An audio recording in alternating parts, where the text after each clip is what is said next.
بسم اللہ الرحمن الرحیم۔ دل کے عطا گرائیوں سے آپ کو خوش آمدید۔ آج ہم آپ کو فرعون کی باندی کا واقعہ سنائیں گے۔ حضرت محمد مصطفیٰ صلی اللہ علیہ وآلہ وسلم شب معراج کو بیت المقدس کی طرف جاتے ہوئے مصر کے قریب ایک مقام سے گزرے تو آپ صلی اللہ علیہ وآلہ وسلم کو نہایت ہی اعلیٰ اور زبردست خوشبو آنے لگی۔ آپ صلی اللہ علیہ وآلہ وسلم نے حضرت جبرائیل سے پوچھا، یہ خوشبو کیسی ہے جو آپ میرا کہ فرعون کی بیٹی کی باندی مشاطہ اور اس کی اولاد کی قبر سے آ رہی ہے؟ پھر حضرت جبرائیل علیہ السلام نے اس کا قصہ آپ صلی اللہ علیہ وسلم کو بیان کیا کہ مشاطہ فرعون کی بیٹی کی خادمہ تھی اور وہ خفیہ طور پر اسلام لا چکی تھی۔ ایک دن فرعون کی لڑکی کو بالوں کو کنگھی کرتے ہوئے اس کے ہاتھ سے اتفاقاً کنگھی گر گئی۔ وہ اٹھانے لگی تو اس کی زبان سے بے ساختہ بسم اللہ نکل گیا۔ اس پر شہزادی نے کہا، تو نے آج عجیب کلمہ بولا، رب تو میرے باپ فرعون ہی ہیں، تو پھر تم نے یہ کس کا نام لیا؟ خادمہ نے جواب دیا، فرعون رب نہیں بلکہ رب وہ اللہ ہے جو مجھے اور تجھے اور خود فرعون کو روزی دیتا ہے۔ شہزادی نے کہا، اچھا تو میرے باپ کے سوا کسی اور کو اپنا رب مانتی ہے؟ اس نے جواب دیا، ہاں ہاں، میرا، تیرے اور تیرے باپ سب کا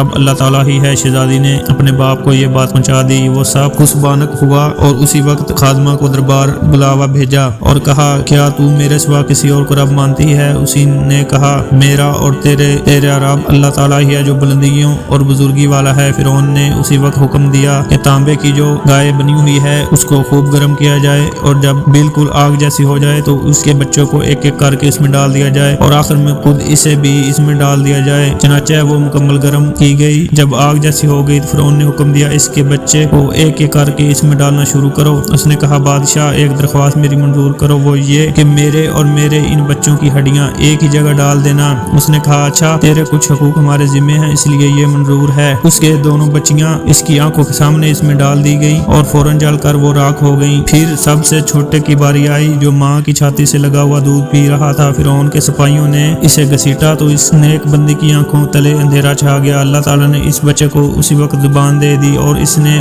بآواز بلند کہا، اماں جان افسوس نہ کر، اماں جان ذرا بھی پس و پیش نہ کر، حق پر جان دینا ہی سب سے بڑی نیکی ہے۔ چنانچہ انہیں صبر آ گیا، سب سے چھوٹے بچے کو بھی آگ میں ڈال دیا گیا اور آخر میں ان کی ماں کو بھی اسی آگ میں جلا کر راکھ کر دیا گیا۔ خوشبو کی مہک اسی کی جنتی محل سے آ رہی ہے۔ سبحان اللہ، ماشاءاللہ۔ دیکھیں، ایمان تازہ ہو گیا۔ اگر آپ کو ویڈیو اچھی لگی تو پلیز لائک اور شیئر ضرور کریے گا۔ شکریہ۔